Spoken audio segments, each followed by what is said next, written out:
Hello and welcome to coverage of Grand Prix Houston. I'm Marshall Sutcliffe in the booth with Luis Scott Vargas, and we're underway in round 14. We're going to call this one a losing out. Yeah, you could say that. I think that neither player is going to make top 8 if they lose, and they have to win this round and maybe win an additional round to make top 8. All right, well, we've got the currently number 1 ranked player in the world, Owen Turtenwald, against number 3, also Hall of Famer, Paulo Vitor Damo Rosa. One of the greatest players ever to play the game. Yeah, now 10 Pro Tour top 8s for Paulo, which is a pretty incredible amount. I mean, Owen has 3. He has a Player of the Year title. He's no slouch by any stretch. But Paulo with 10 PT top 8s, and more importantly for this Grand Prix, a turn on Hardened scales. That's right. the namesake of the deck, and when you play it on turn 1, things go much, much better for you. Now, what about Owen? He looks like he's decided to run back the rally deck here. He's been on this one for a little while now. Yeah, he played this at Grand Prix Oakland. Reed Duke actually won the Grand Prix with this deck. Mm-hmm. And Owen, Brock, Huey, Reed, all the guys from the Pantheon are running rally and doing quite well with it this weekend. So, especially with Owen on the play here, he's going to play, well, judging from the lands, either Elvish Visionary or Jace. If he has a Jace, he'd play it, but it looks like a Visionary. Okay. And, yeah, I mean, he's just, it's a rally deck. It's trying to fill up its graveyard and cast Rally of the Ancestors to win. And if while Owen gets to be on the play, and then if he has a husk into a collected company, that would be the kind of start you're looking for. It doesn't actually look like he has the company. He's a little heavy on lands. Okay, well, for Paulo, not a super exciting turn 2 play here. He plays an Avatar of the Resolute, but no counters are hitting it, so relatively fair start. Though I do see that it's going to start getting a little unfair here, especially for a 4-color rally deck like Owen's that doesn't have a lot of creature killer interaction in the main deck, because Paulo does have a Mana Gorger Hydra in his hand here that he can use to start growing ever bigger. Yeah, and the best way to answer that, of course, is Reflector Mage, which Owen is playing as all the rally decks do. But he doesn't have access to one of those right now. And Hydra also, crucially, tramples over even things like Elvish Visionary. Such a big deal. So it's going to do a lot of extra damage. The Avatar does have trample, along with reach, as a lot of people have learned this weekend. Yes. Learned by trial and error. But it doesn't have any counters on it, because Paulo did have the turn on scales. He didn't have a play he could make earlier that would give counters. Paulo's also got a really good follow-up next turn of Obzon Falconer, which is going to trigger the Hydra. It'll become a 3-3, probably a 5-5 if Owen ends up playing a spell this turn, and then fly over for 5. And Owen's not going to be able to do a whole lot about that. He's got Rally, Zulaport Cutthroat, and a bunch of lands. And it's actually not even clear how good it is to cast Zulaport Cutthroat, because it will trigger Mana Gorger Hydra.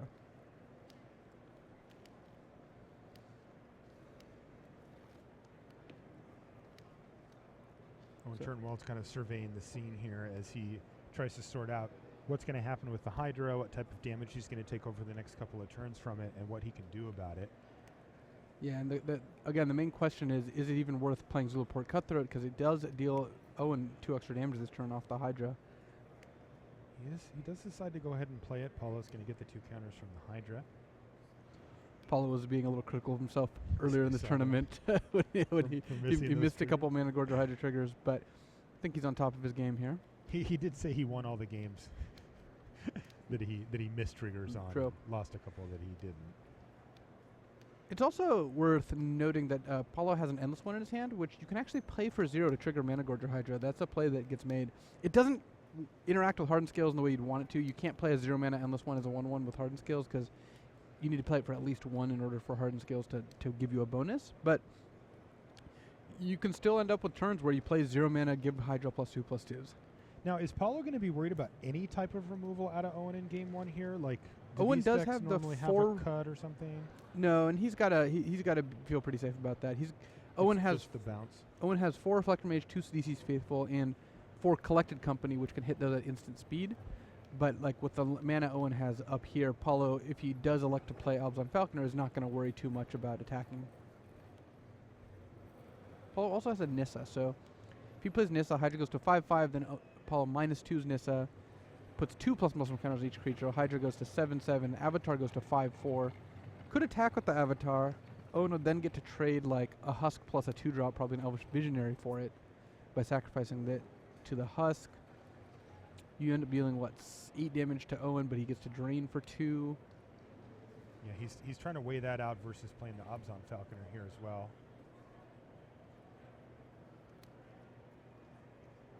see that Paulo's been doing quite a bit of math there, tapping on the table. Never what you want to see when you're on the other side. No, and Paulo's got a bunch of different good options. It seems like playing Nissa is the best because you can set up to play a Falconer next turn, but Falconer is certainly safer just because you don't give Owen as good of an opportunity to trade cards. Paulo might actually just be going for another Mana Gorger Hydra, so let's see, that makes his Hydra a 5/5, and then next turn he plays an Albazon Falconer. He's got a 7/7 Hydra and a 5/5 Hydra. Oh, he's going to play the Endless one in order to put 2 counters on each one. Okay, so the Endless one, in fact, was cast for 0 here. Yep. As well as a Hangerback blocker. And a Hangerback, too. So Paulo's just going off, and that's why he plays a second Mana Gorger, because he's going to be playing Hydra, all the zeros this turn anyway. Right, so he's going to do that, and then next turn he can play Falconer and almost for sure kill Owen. Owen. Attack for way more than lethal. Owen, in order to win this game, I think he needs to draw Collected Company into 2 bounce spells. I think even just 1 bounce spell is not going to be quite enough. That is brutal. He's got 6 of them in his library. You don't happen to have a geometric calculator. What are you talking handy, about? do you? I don't understand. You've never heard of one of those? I'll tell you about it after the round. I was explaining to Marshall that using a hypergeometric distribution, you can actually look at what are the odds of like hitting two cards off Collecting Company. Well, there's Collecting Company. There's Company. There's step 1. I need the hypergeometric calculator right now because he's got to hit. So, of his eligible targets, he's got 6. He's got 4 Reflector Mage and 2. He's got 6, and currently he's got 7, 10, 15 cards. So there's 45 cards left in his deck. 44 if you sacrifice the Delta. So if you have those numbers, you can plug them in. So Owen also has to decide whether he wants to cast Company now, but I don't think he's going to be able to amass like lethal this turn. I mean, his Husk actually could hit if he hits like double Catacomb Sifter or Zulaport Cutthroat Catacomb Sifter, but Paulo can also block with the Avatar, so that it's not clear that Owen's getting a huge advantage out of that.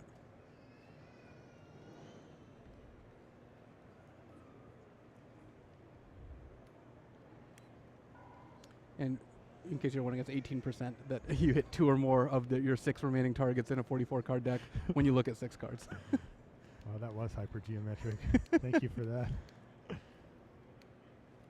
Marshall puts the hype in hyper. I want to know what the difference is if he cracks a polluted Delta or not. No, I factored in the cracking the polluted I know, Delta. but I want to know if if he doesn't factor. So you have like an ultra geometric. Well, no, you would just increase the population or the total population by 1.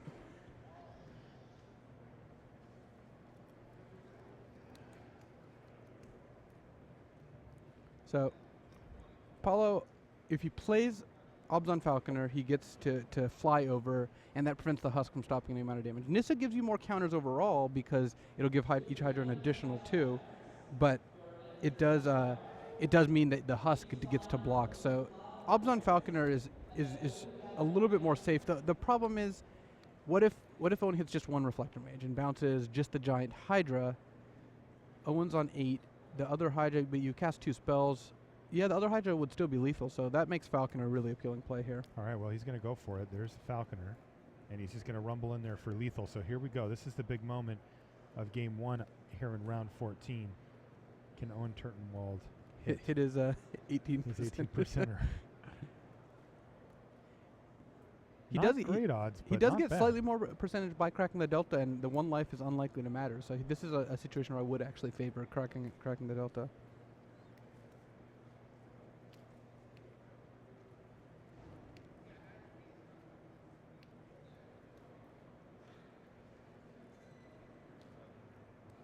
And he does. Do you think Owen's doing the math in his head? He's like, Yeah. well, 17.5% if I don't crack the Delta, Yeah. 18.2% if I do. So I like to think that that's exactly what he was thinking. yeah.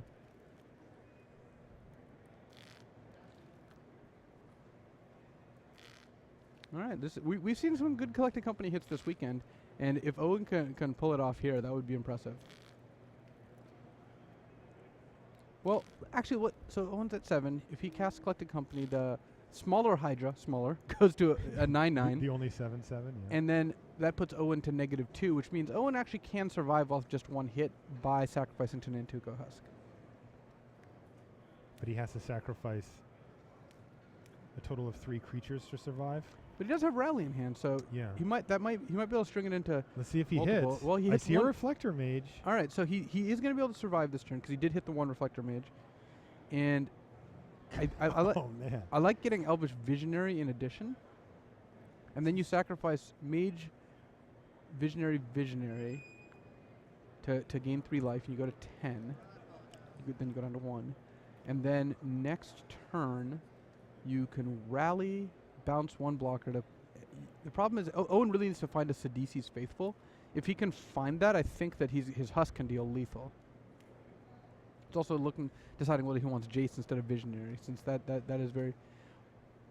Well, actually, if Owen gets double Husk and he sacks everything but the Husk, so then he goes to 1. He has 2 Husks in play though. Next turn he can Rally back Everything.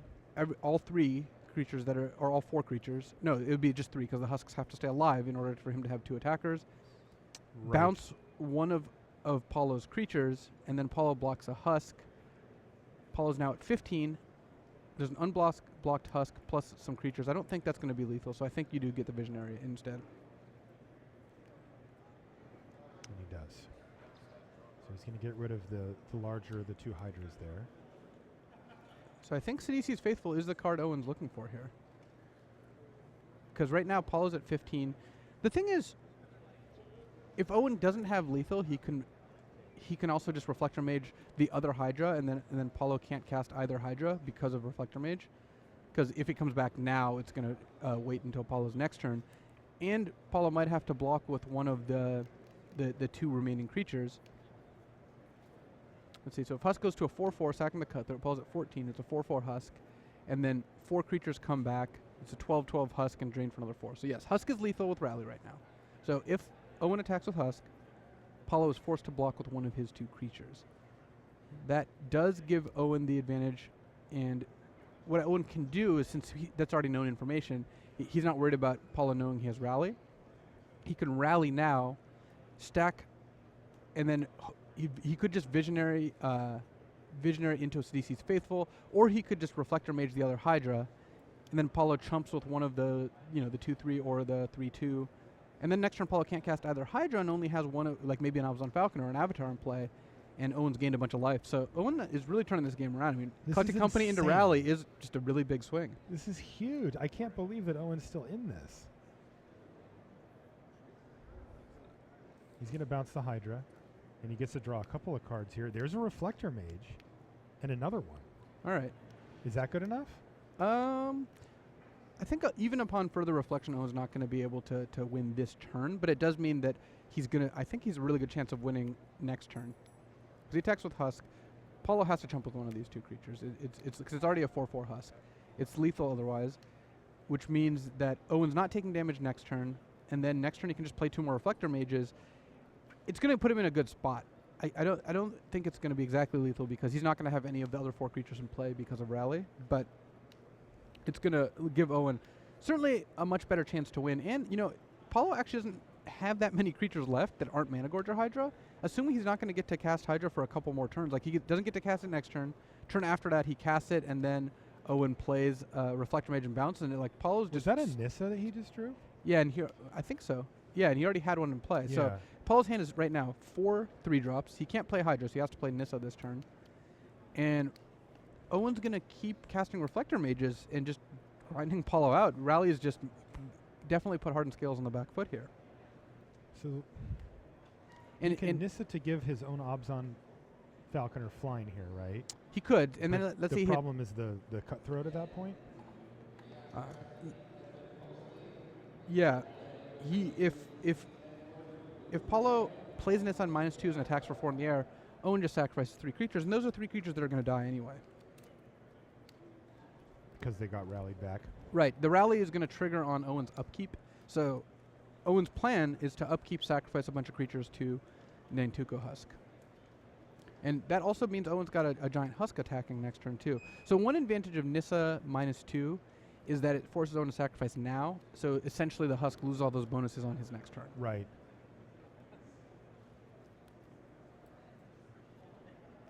Wow, this has been a crazy good game. Yeah, Owen peeled Collected Company, hit a Reflector Mage, was able to go down to 1, facing off against two rampaging hydras, a 11-11 and a 7-7. In the air. Yeah, rampaging flying hydra. Paulo And double checking Rally the Ancestors really quickly there. Paulo could support the Falconer, but I would not advise that line of play. He could outlast it? Yeah. I like that. Yeah, so he's going to force the issue right now.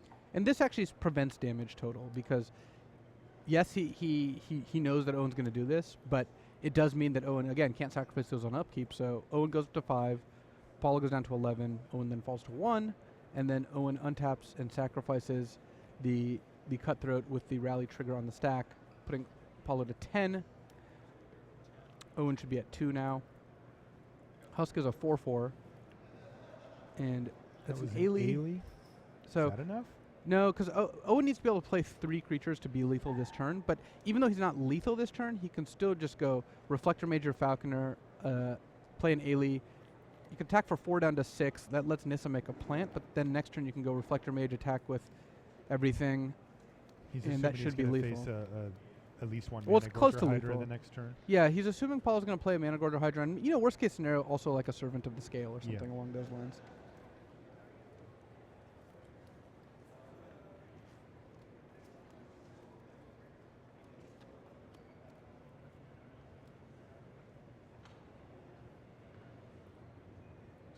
Clearly Reflector Mage is coming down.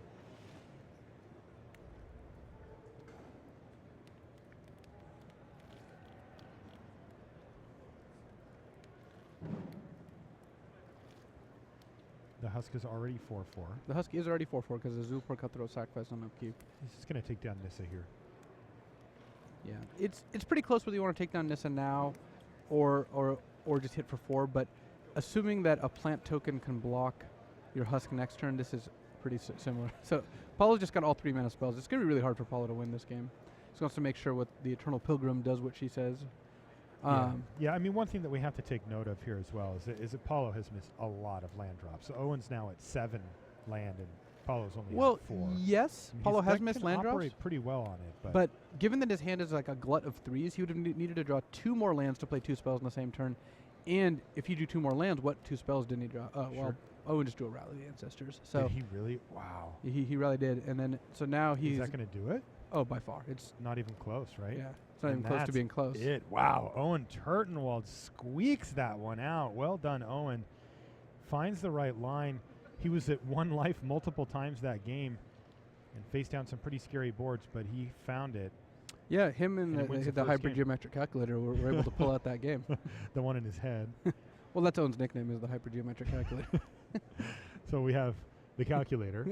Oh, there's already a calculator, isn't there? Right. And then we've got the hypergeometric calculator. And we saw this same matchup actually to kick off the weekend just about. We saw Paulo, Vitor, Damo, Rosa beat David Ochoa in the Rally versus Hardened Scales matchup. And, like we saw before, Paulo is going to side in Hallowed Moonlight, and that is going to provide a nice answer to cards like Rally the Ancestors and Collected Company. It is a cost to keep the mana up. When you're playing a low curve deck with only 24 lands, no way to draw additional cards, you don't end up with 5 or 6 lands in play all that often. You end up with like 3 to 4, which is what we saw last game.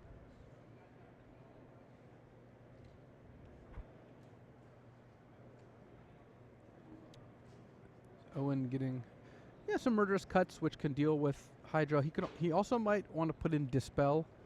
We saw David Ochoa board in Dispel to counter Hallowed Moonlight and a potential Jamoka's Command. That seems reasonable. Especially if he has some cards he really wants to not have in the deck. Yeah. Let's take a quick look at Andrew Cuneo versus Nathan Holiday. This is Hardened Scales once again on Nathan's side, but on the other side, Andrew Cuneo decided to go with Dark Jeskai this weekend. And he is up a game here, though Nathan has a great start against a control deck. Your turn 1 Hardened Scales into turn 2 Hangerback is such a headache because if you let the Hangerback live, it's getting 2/2 bigger every turn and then dies into a bunch of flyers. And even if you kill it right now, they still have 2/1 on flyers in play, which is actually like a very reasonable threat. Yeah, totally. Looks like Cuneo did manage to take the first game from Nathan. Cuneo does have Radiant Flames, so if Nathan were to attack with the hangerback, I believe Cuneo would just block. Fairly easy block at that. Radiant Flame Soulfire Grandmaster is a nice little combo. It is nice. You gain a bunch of life. Fortunately, it's also his blocker here.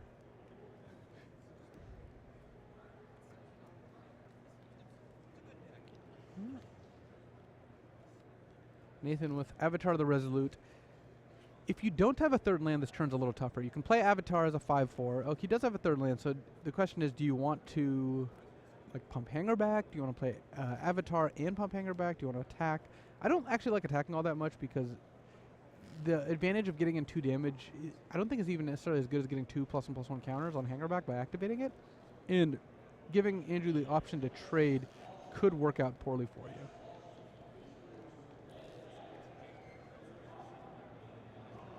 All right, there's that Avatar. And he's just going to go ahead and put the 2 counters on his Hangerback Walker right now on his turn. Not going to give Andrew the chance to respond. As he passes the turn back to Cuneo, he's going to play a Polluted Delta. Cuneo has a Jace lined up here, and he's going to go ahead and play it.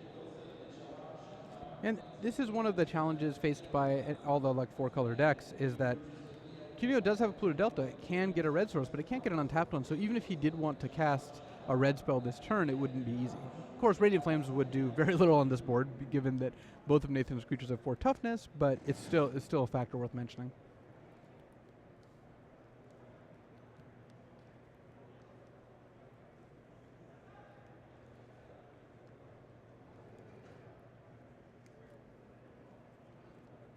So Nathan firmly ahead here, just because he's got Hardened Scales, makes all his cards better. He also has a 5/4 and a 4/4 versus Cuneo's 2/2 and 0/2. Cuneo doesn't even have great removal options in his hand, so it's going to be tough for him to win this game. Dark Jeskai is a really powerful deck and has a lot of really good options. It doesn't play all that well when it's far behind. It doesn't have board sweepers. You know, it was Radiant Flames, but that's not an unconditional board sweeper. That's the sort of thing that can kill a bunch of small creatures, but not these giant monsters that Nathan has in play. Both players at 11 and 2, pretty late in the tournament here, and looking to stay alive for top 8 with a win here and then a win in the next round. Okay, let's jump back over to our first match. They are back underway. I do not want to miss this. That was a really exciting game 1 from Owen and Paulo here, and it looks like Paulo's got the nice opener here with the Hardened Scales on turn 1, and he's going to follow that up with an Endless one that's going to be a 3/3 for 2 mana. Yeah, we're going to be doing coverage next week in Detroit. We're going to see some 3/3 Endless ones on turn 2 as well. So we got to get started early. A little different, but yeah. And Owen's got a lot of cutthroats in his hand. So he's going to presumably Windswept Heath into a 2-drop here. The question is, do you want to play a Cutthroat or an Elvish Visionary? Owen doesn't also, his third land drop right now is an Evolving Wild. And if he doesn't play Elvish Visionary, there's a chance that he can only play a 2-drop on turn 3, even though he's still making his land drop. So that's a nod to Elvish Visionary. Yeah, digging for a land, which he actually found a Windswept Heath with it as well. In the meantime, he passes the turn back. Paulo's going to crunch in there for 3 damage. Crack a Windswept Heath of his own. And Owen at some point is likely going to chump block with Elvish Visionary, but there's no reason for him to chump yet, because later it'll trigger Zulaport Cutthroat or maybe be fed to a Husk or something along those lines. And Mana Gorger Hydra for Paulo means that that once again can get completely out of control. Owen did find his way out of that mess in the last game, but it was a huge amount of pressure that Paulo applied that game. He's going to do so again here too. And the card no one really wants to see in this matchup is Reflector Mage, and currently doesn't have Reflector Mage, doesn't have Collected Company either, so he's got a fine hand. He's got, Visionary Cutthroats and Intuko Husk, but the Hydra just is going to get out of control with Hardened Scales in play.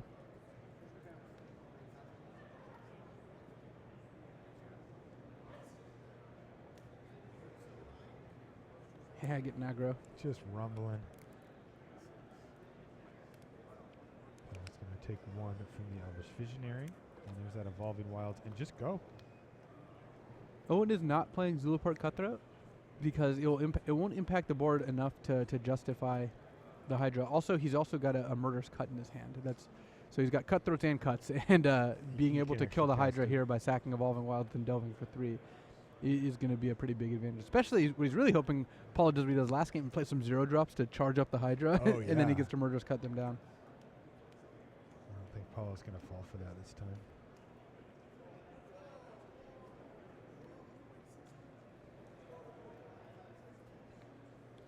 Post board, it's a lot more risky to do that from Paulo's perspective because he knows that Owen's boarded in murderous cut.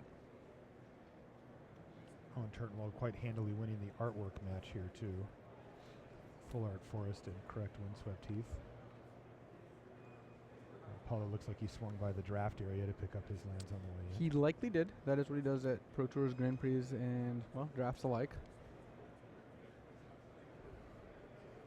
To be fair, that's what I do too. You're not. You know how many of your matches I've covered?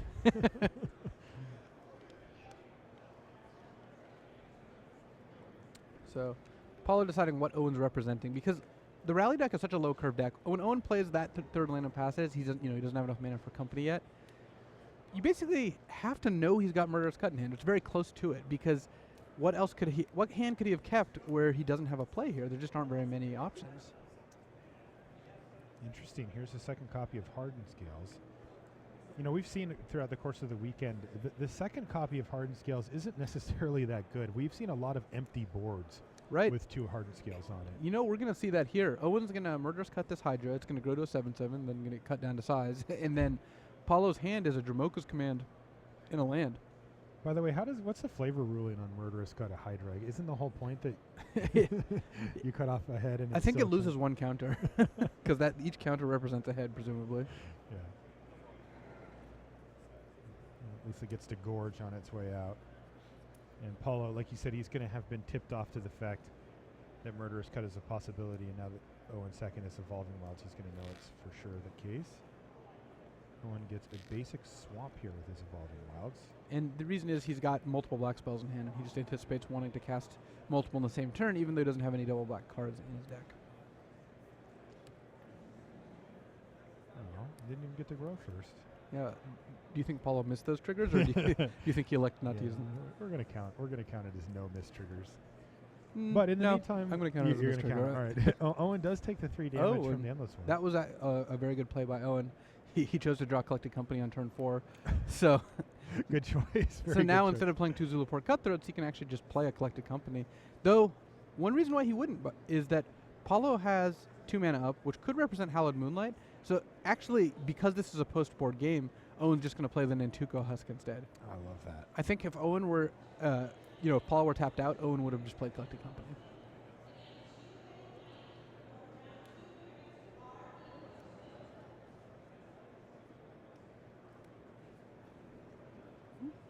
And there's a Dromoka's Command. We'll grow Endless One to a 6/6 and eat a Husk. So that worked out fairly well for Paulo. If he draws another threat here, he's in good shape. And he's still hitting hard. That's half of Owen's life total. Yeah, that first half of the life total is going to be a lot easier to get than the second half. Owen, I think, is going to start keeping Elvish Visionaries back and playing Zulaport Cutthroats. I mean, Owen does have to be concerned about a Falconer, though, right? He does, and he also has to worry about Hallowed Moonlight. Again, Paulo's left mana up. He only has 1 card in hand, so you can't just put him on Hallowed Moonlight for sure. Like, if Paulo had 4 cards in hand, I would be a lot more confident in that assessment. But even with 1 card, you have to think, like, well, what plays can I make? How good are they if I assume he does have Hallowed Moonlight? If you assume that Paulo's last card is Hallowed Moonlight, Owen's still pretty far ahead this game, and playing 2 Cutthroats and then blocking next turn with Elvish Visionary works out reasonably well. But with only 1 card in hand, the odds that Paulo does have Hallowed Moonlight aren't huge, and you really, in casting Company first, would net you a pretty big advantage. All right, Cutthroat, go. Shields are down, though, for Turtenwald. Even if Paulo draws a spell this turn, a non-Falconer he's not going to be interested in playing the last card in his hand. He really wants to represent Hallowed Moonlight as best as possible.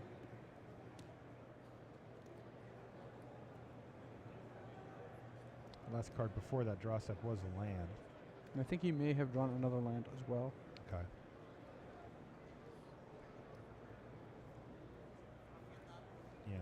pair of Windswept Heaths. It's actually possible he doesn't even play either land, just to sell that he's got Moonlight, but he's just going to play the Heath in case he draws something like a 4-drop or whatever. Ooh, there's a Reflector Mage off the top for Turtenwald. That was great. Yeah.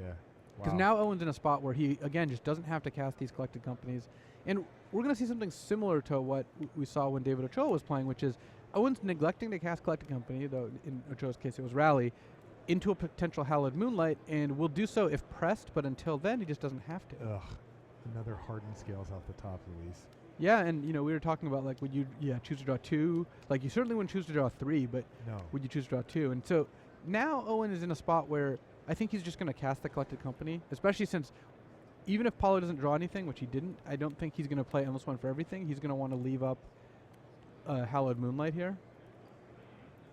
I think Owen, I don't know. We'll see, but I have a good feeling that Owen, depends on what he boarded. If he boarded in a bunch of Dispels and Duresses or some number of them, waiting on collected company makes a lot of sense. If he didn't, I think he'd rather just fire off the company here. If Paulo has it, so be it. You lost your card, and he lost his card. Paulo's got enough mana that it's not really punishing to keep that mana up. As an Elvish Visionary, Owen did not, in fact, do it. It looks like Paulo has sold Owen on the fact that he has a Hallowed Moonlight, leaving up the 2 mana instead of making the Endless One even bigger. All right, well, the second worked. collected company does tip the scales. So if Owen attacks with everything, Paulo blocks a Zulaport Cutthroat and takes 6. 2, 3, 4, 5. Off the 4 combat, 2 triggers. Yeah. If he blocks Reflector Mage, he takes 5, but there's still 2 Cutthroats in play. But then if Owen attacks with everything, he might be worried that a Dromoka's come in from Paulo to remove Owen's only blocker.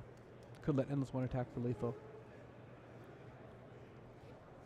So it's very possible that Owen just leaves one of his creatures back just in case to play around that. And by attacking this way, Paulo's going to take it, so Abzan Falconer's lethal. Because if he blocks any creature, then Abzan Falconer won't do the trick. Owen will go up to 7. Right now, Paulo's got a 6/6 Endless One in play, and is just going to hope to draw an Abzan Falconer. If he does, he attacks for 6. Then Owen's going to be forced to cast Collected Company, which Paulo doesn't have an answer to. But Owen would have to hit like a Catacomb Sifter to trigger the Cutthroats or Reflector Mage or Sidisi's Faithful. Another Endless One. I think Paulo's just dead now, even to just Owen's creatures. Owen never has to cast anything. Yeah, that does it. Wow, that was a great match. Super fun stuff. Owen Turtenwald finds the victory, while Paulo Vitor Damo Rosa draws too many Hardened Scales and too many lands and can't piece it together. So Owen Turtenwald smashing it, putting up those points. You know, he's already got all 6 of his GP slots filled up as far as pro points go.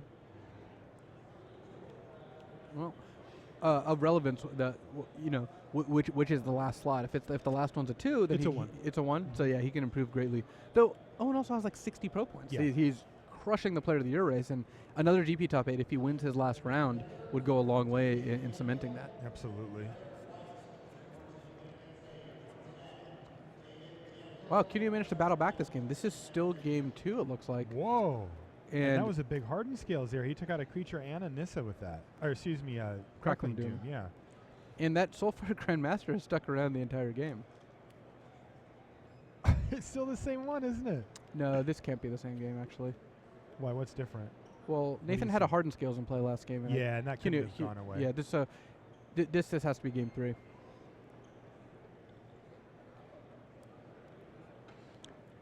Which makes a lot more sense because Cuneo was losing so badly last game. It would be hard for it to imagine him coming back. But this game is looking good for him. Cuneo's at 25. He's facing down a 2/2 Thopter, which probably even got jaced, by the time we showed up here. And he's got a Soulfire Grandmaster.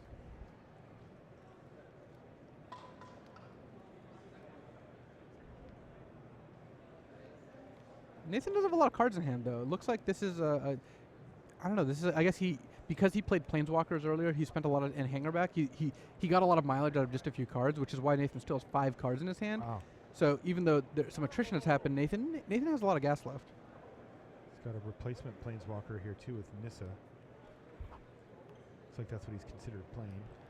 Yeah, I would expect to see an Avatar of the Resolute and a Nissa this turn. It's a counter. Oh, Cuneo has Dig Through Time, which he's going to cast end of turn, which has to feel pretty good. And he's got an Exert Influence. I assume the Thopter being upside down indicates that it got jaced. Yes. Exert Influence also a potentially great card here. You can cast it for 4. So yeah, Cuneo can actually take the Avatar of the Resolute with Exert Influence on his turn. And he gets to cast Dig Through Time end of turn. Yeah, so things looking decent for Holiday, but they're going to shift pretty sharply as we go back to Andrew Cuneo's turn here. Here goes that Dig Through Time. Leaving Crackling Doom in the graveyard in order to get Jaced. So if Cuneo finds... Now, he would have to play 3 removal spells to kill the Nissa, but he can, if he has 2 removal spells, kill the Nissa, or hit Nissa down to 2 and then force a chump block with the Soulfire Grandmaster. Mantis Rider, though, you got to remember that Avatar of the Resolute has reach. I bet you Andrew will. We have seen some unfortunate Eldrazi Sky Spawners meet their demise. Well, Roast plus Soulfire Grandmaster gains a lot of life. It also lets you continue ticking Jace up. Yeah, roast the Avatar of the Resolute, play a Mantis Rider, plus Jace on the Thopter, and attack Nissa with both creatures. Seems like a pretty good line of play here.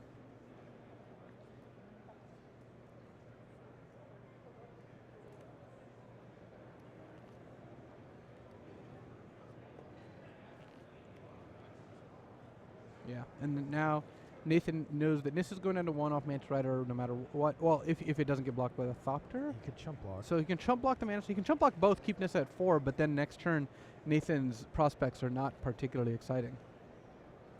And then, yeah, because both of Nathan's creatures are 0 power because of Jace. So he's got a 0/2 flyer and a 0/1 plant, and Nissa's going to attack by a 2/2 and a 3/3. Maybe you just chump the 3/3 with the 2/2 or the 0/2 flyer. Then again, Nissa at 1 can still make a plant, so maybe that's just their best option. All right, so plant's going to chump block, but that doesn't mean that Mantis Rider's going to hit Nissa down to 1 loyalty. Nathan's hand is just 2 lands, and it looked like an endless one. So this one looks like it's slipping away from Nathan here. Yeah, even a giant endless one, like you just know that Jace can just flashback Crackling Doom. So Right. just on board, Which is just Andrew has terrible an for him. answer for it. Yeah, and for Nissa too. And Nissa goes up to 2 because of she makes a plant. But Andrew's just very far ahead here. Yeah, he's gonna get a plant out of the deal, but the Endless One and Nissa are gonna be dead here to that Crackling Doom. And it does force Andrew to do that, or at least highly encourage him to do that. Given enough time too, we might see Soulfire Grandmaster starting to buy back cards. Like if Andrew draws another spell, paying 4 to Soulfire Grandmaster, then paying 1 or 2 for the spell. Do you think this game's going to come down to Soulfire Grandmaster plus Exert Influence? Oh, it is a Buying it sorcery, back? isn't it? Yeah. I doubt it, but that would be kind of cool. What do you think about Jace Ultimate? Do you think that it's going to come down to No, that? we're still not going to see that, Luis. I'm sorry. I want to as well, but No, and Andrew goes the opposite direction. Jace -3s to Crackling Doom away, Endless One and Nissa, and then Mantis Rider comes in, and now Nathan's just on top deck war. Or rather, he's on top deck mode. yeah. Andrew's definitely not. Andrew has He just found a a servant of Gideon the scale. and an Exert Influence, and Servant of the Scale, not the most inspiring top deck No, on. it's not. It's turn funny that this deck 7 or 8. has such explosive starts, but also you can see its inconsistency show when it draws like this.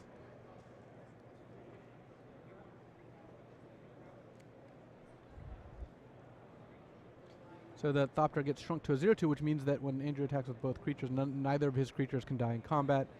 Servant can chump and put the counter somewhere, but that's not particularly effective here. And at some point, Andrew can cast an Exert Influence with 4 different colors, which will give him the ability to take almost anything Nathan can play. Not an Endless One, but even like a Hydra can get stolen here.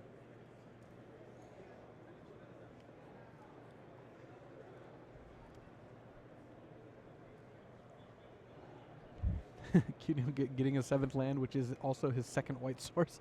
So he wants to cast Gideon, but he actually doesn't have double white until he sacrifices that fetch land. All right, there's Gideon. Gonna make a knight for sure here. If he was gonna make an emblem, he would have done it before attacks, and clearly he's not +1 in Gideon. Another land off the top for Nathan Holiday, and the hand gets extended. Andrew Cuneo, 12 and 2. He could be lining himself up now. So we're thinking that X and 2 is going to make it into the top 8, but there's still another round to play. Will there be draws? Do you think at the the top tables? I know you haven't. Looking at the number of X1s there were last round, I think that most of the X2s, the 12 and 2s, are going to have to play with the 13 2s advancing into top 8 and the 12 3s falling to somewhere in the top 16, top 32. Okay. Because maybe the top table or 2 can draw, but most of them are not going to be able to. Looks like we got some bonus magic for you here. We've moved Justin Cohen and Cody Lingelbach over. And how about some more Hardened scales action? Huh? How about it? Here's 2 Hardened Whoa, scales. 2 right on time. Thanks, Justin. So this is awesome. So Justin played 2 Hardened scales. His first turn play was a tapped Canopy Vista. Second turn play was double Hardened scales. And turn 3, Justin's going to play an Endless One and a Servant of the Scale, and they're both going to be pretty big. What are we looking at here from Cody? It says Grixis Dragons, but I also see a Ghost Fireblade on the battlefield. There is a Ghost Fireblade in play. Cody's got a lot of red-black token cards, so he's got 2 Ghost Fireblades to go along with his Hangerback, Thopter Engineers, and potentially Pia and Kieran Nalara. Oh, he's got Barrow Silence and Eldrazi Sky Spawner. So this is actually, one could say Grixis Dragons. There are blue sources. There's like Sunken Hollows and Shivan Reefs to cast your Sky Spawners, and also you've got colorless lands in order to activate Barrow Silence, or to rather pay for the trigger. What's wrong, Marshall? You know exactly what's wrong. Oh, there was lands in front. I didn't notice that. I sometimes do that accidentally too. Yeah, right. But only when I'm on camera and you're in the booth. But yeah, accidentally. Single time. All right. Well, this is the play that you described before, Luis. He gets to add 7 power and 7 toughness to his battlefield this turn, so not too bad.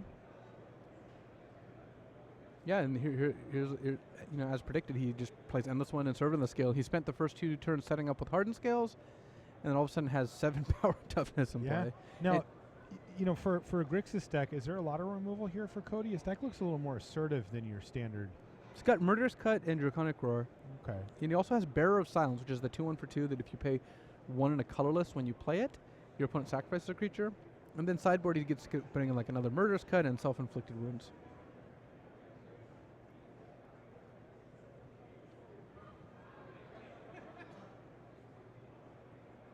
See some tech, block a Scion, sacrifice it to use Hangerback Walker. Whoa. Just like we drew it up. Only 2 cards in hand now. Ooh, but there's some nice ones there. I see a Nissa in hand for Justin Cohen. He's also just drew another copy of Warden of the Scale.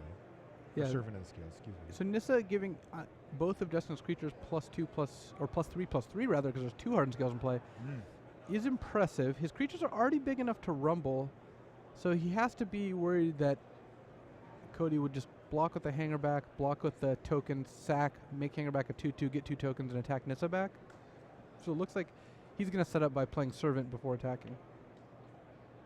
And the reason to play it pre-combat is if Servant of the Scale were to die in combat, he would then get to move the counters. There's that sick tech that you just outlined. Go to damage, take nothing. And Cody's going to net himself a couple of Thopters and no life loss there after that transaction. Yeah, but none of Cody's creatures can really compete. So what he's, what his game plan's got to be here is just outrace Justin with flyers while chumping as appropriate. That does seem like a very plausible game plan. Cody's got a second Ghostfire Blade. He could just go Ghostfire Blade, equip both blades, attack for 8 in the air. Yeah, he also has a Thopter Engineer for next turn that he can use to create a couple of more chump blockers. And the Hangerback Walker can do that as well. So I like now equipping the blade and attacking for 6 and just taking 10 from Justin when he attacks next turn. Just take it. Yeah. Because you don't want to chump with the Hangerback yet. By waiting a turn, you get to put another counter on it and make even more chump blockers. Looks like Cody is going to leave back a 1/1, which can then block Endless One. So Cody's trying to manage his life total while attacking Justin's. Yeah, and it is close, what you attack with overall. Certainly want to send in the Ghostfire Bladed creature and the Sky Spawner.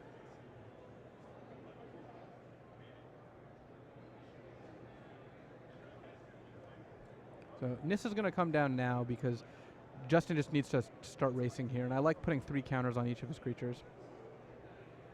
So that means that's 7.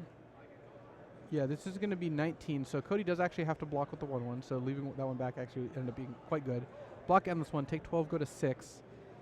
Next turn, you're just going to have to block with 3 creatures every turn. But that doesn't sound great for Cody. Okay, so Cody's actually choosing to block the hanger back now. He must be figuring on not hitting a land drop here, wanting to cast his Thopter Engineer. Yeah, and I think that's a good way to hedge. My inclination would be to leave the hanger back in play as long as possible to get the most trump blockers, but he might not have that much time. He might just think that he's just going to be dead in the next couple turns. Yeah, he can't kill Justin in the air for. Well, he's got a 2-turn clock if he can take a turn to equip that other blade. Well, he can attack with all 3 creatures he hasn't played now. That is 6 damage. Put Justin to 8, and then next turn blade equip is lethal with what he has. Right. So 2 turns. And then he's going to be able to play Thopter Engineer and make a blocker, and then he'll be able to block 2 of those 3 creatures. So on the board, and Justin right now doesn't have any cards in hand. Yeah, this works. So on the board, Cody can set up a potential win here. Cody can also play. Let's see, if he plays hanger back and leaves a token back, I think this is still lethal because he can also play a blade and equip this turn, and then next turn the Thopter Engineer also represents an additional point of damage if he needs it. That's right. So Cody, by attacking for 7 here, puts Justin on a 2-turn clock with 2 blockers left. A Dromoka's Command wouldn't even be lethal because Hangerback Walker, or you can kill the Thopter and then attack. So Dromoka's Command would be lethal. That's one of the things Justin is looking to draw here. But since he's top decking, it's going to be tough for him. He's down to 7. He's got a Nissa, but he's already used that, so she's at 1 loyalty. Obzon Falconer, also lethal. Yes. Blocks the Endless One, takes 12. Yep, Hangerback no longer a viable Justin blocker. deciding whether, so we're on Justin's upkeep. He's deciding whether to sacrifice Wooded Foothills. He's dead either way, so he should sacrifice the Foothills. Agree. I believe if you consulted the hypergeometric calculator, it would tell you. It would also say yes. Yeah. Outlook good. Well, Outlook isn't good. Justin, on this decision it is, but on the game as a whole, Look, Justin when you doesn't have a spin the lot. wheel on the hypergeometric calculator, sometimes it doesn't give you the answer you want.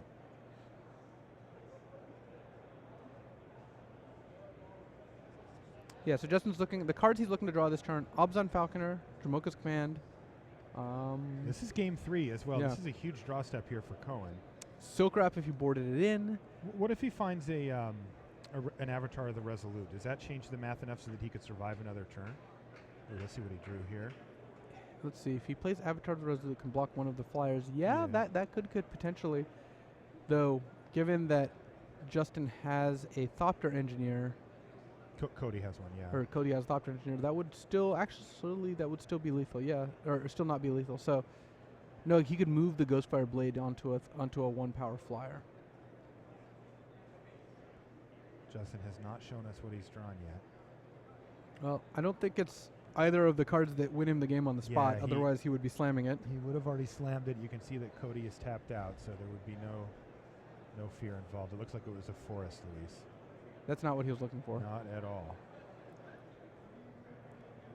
Is Cody going to find the line here to actually win this game? It looks like it, right? The line is block lethal attackers, which I believe he... What I meant was, has he found the line? Yeah, I think Cody played well this game. It was a tight game. Yeah. This last turn, I think, is something he's playing for. It's awesome. I mean, this is a huge match. This is 11-1-1 versus 12-1. Well, if Cody wins this game, he's in the top 8, right? Yeah, he'll be 13-1. Even if he loses his last round, he'll likely be able to get a draw. Even if he doesn't, if he lost his last round, he would more than likely make top 8. Now, what about for Cohen? Is he going to be in that weird bubble zone where he's just going to be in a spot where he has to play his last round and just cross his fingers? Okay. Yeah, that does it. He extends the hand. Cody Lingelbach. Welcome to the top 8. Should work out well for Cody there at 13-1 with Grixis Dragons. Picks up the big win against Justin Cohen. And that will do it for round 14 here from Houston.